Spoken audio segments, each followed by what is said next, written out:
Welcome to today's lesson on risk management, an essential skill set for pilots and flight instructors alike.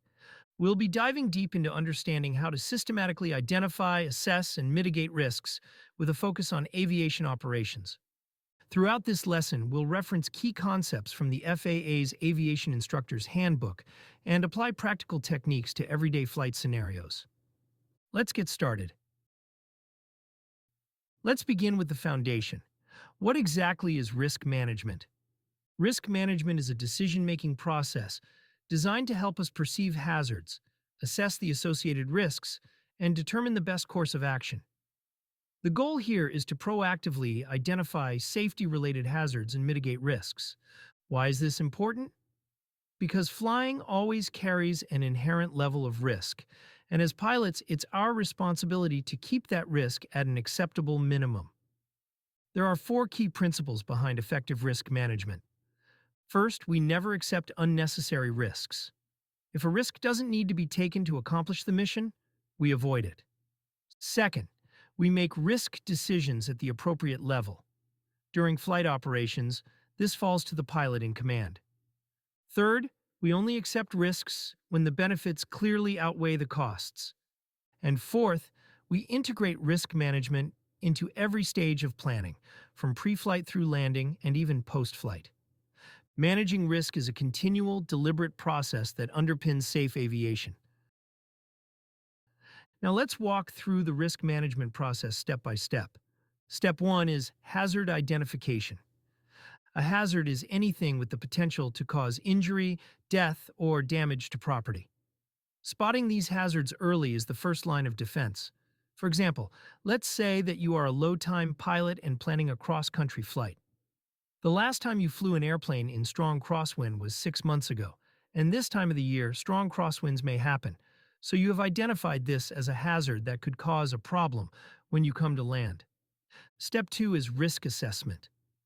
Here we look at two main components: likelihood and severity. Likelihood measures how probable it is that the event will happen. It is considered probable if expected to occur frequently. It is considered occasional if it will likely occur sometime. It is considered remote if unlikely but possible. And it is considered improbable if it is highly unlikely to ever happen. So, in our previous example, the pilot now assesses how likely it is that he or she will experience strong crosswinds in that airport that day. And if they do experience it, what is the likelihood of his or her lack of proficiency to become an issue? The next thing to check on this step is severity. Severity measures the potential consequences if the hazard confirms. For example, it is called catastrophic if there are fatalities or total loss. It is considered critical if it causes severe injuries or major damage. We call it marginal if only causes minor injuries or limited damage. And we can call it negligible if has barely noticeable impacts. In that example, the pilot must now assess how severe the outcome will be if they do get strong crosswind, are not able to handle it, and lose control of the aircraft while flaring. Step 3 is risk mitigation. In this step, we seek ways to either eliminate the hazard, reduce the likelihood of it occurring, or minimize the severity if it does occur.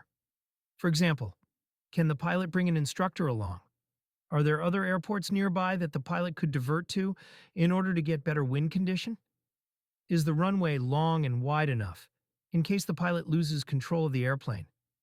Is the pilot proficient in go-arounds? After considering everything, the pilot should have a clear picture of the hazards, their likelihood to happen, severity, and how to mitigate. Based on that, the pilot can do a through cost versus benefit analysis.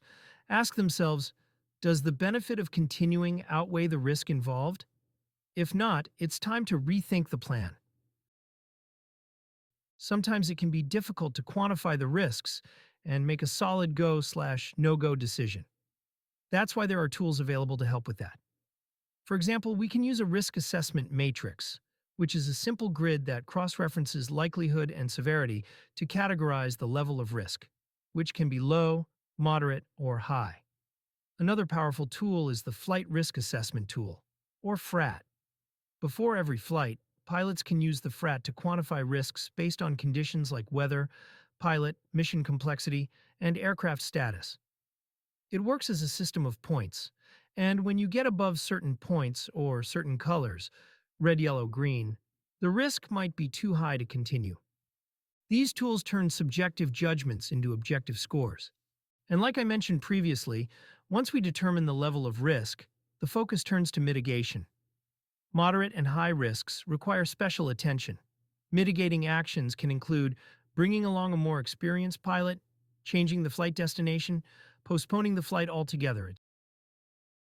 To help manage risk systematically, we can use a series of checklists. Let's take a look at some of them. First, there's PAVE, which helps assess broad risk categories before the flight. Here we categorize risks associated to the pilot, risks associated to the aircraft. For example, is it capable? Any recent mechanical issue? And risks associated to the environment. For example, how's the weather looking? Finally, PAVE also check on risks associated to external pressures. For example, if you are flying your daughter to play in an important game that she absolutely cannot miss, there will be a lot of pressure on you, as a pilot, to overlook risks. Second, there's the I'm Safe checklist, which focuses specifically on the pilot's personal readiness. Illness, am I sick or not feeling well? Medication, am I using medication that could impact my abilities to fly and make decisions quickly? Stress, am I under stress that could make me overlook tasks and add additional hazards to the flight? Alcohol, have I been drinking recently? Can that impact my skills even if I am below the FAA thresholds? Fatigue, am I rested enough for this flight? Will I be too tired at any point during the trip? Emotion, did something happen that is impacting me emotionally to a point that it becomes a hazard during flight? Both checklists ensure that we're taking a comprehensive look at potential hazards before ever leaving the ground. Finally, the 5P model is a tool we apply throughout the flight, not just during planning. This is a great tool for single pilot resource management, where each P is a risk element that consists of a set of challenges and opportunities. For example, on the programming one, are you familiarized with the autopilot, and do I have the skills sharp enough to operate it in a situation of stress? On this last slide, let's talk about the heart of risk management, aeronautical decision making, or ADM. ADM is a structured, systematic approach to determine the best course of action in any set of circumstances. When something unexpected happens, as pilots we need to make quick decisions, and these decisions need to be proper, sound, assessing different scenarios, and taking the one with the most likely positive outcome. That's why you will see your instructor constantly putting you in situations where you need to exercise good judgment and make solid decisions. During training, instructors help students to identify hazardous attitudes and apply their antidotes before they become a problem. Later, as pilots, we will always need to keep monitoring ourselves, be able to self-identify when we are demonstrating one of these attitudes and then act on it. Here's what it is important to know. Anti-authority. This is when a pilot doesn't think a rule applies to them or is tempted to bend the rules. When a thought like that comes to mind, remember that aviation regulations are written in blood. There is a reason they exist. So follow the rules. Impulsivity. This is when a pilot makes decisions without thinking properly, rushing things through. If you find yourself having such thoughts, the solution is to pause and think first. Invulnerability. This occurs when a pilot takes risk based on the thinking that a specific hazard won't happen to them. There is no rational reason for it. The antidote, of course, is to realize that yes, it can happen to anyone. Macho. Among the aviators, this one might be the easiest to identify.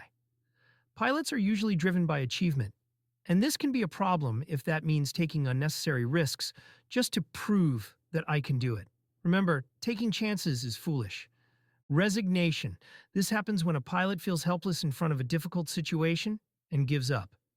Remember, you are the pilot in command. You are not helpless. If a situation arises, remember you were trained and you need to deal with that situation on behalf of your passengers, people on the ground, your family, and yourself. Now, going back to the core of ADM, we can summarize the decision-making process into 3 key steps. Defining the problem, recognizing that a hazard exists, choosing a course of action, considering all available options based on the time and resources you have. implementing the decision and evaluating the outcome, acting decisively and continuously reassessing if your action is achieving the desired result. By following these models, pilots create a reliable mental habit pattern that helps them manage risk consistently, even under pressure. And that wraps our lesson today. Thanks for watching.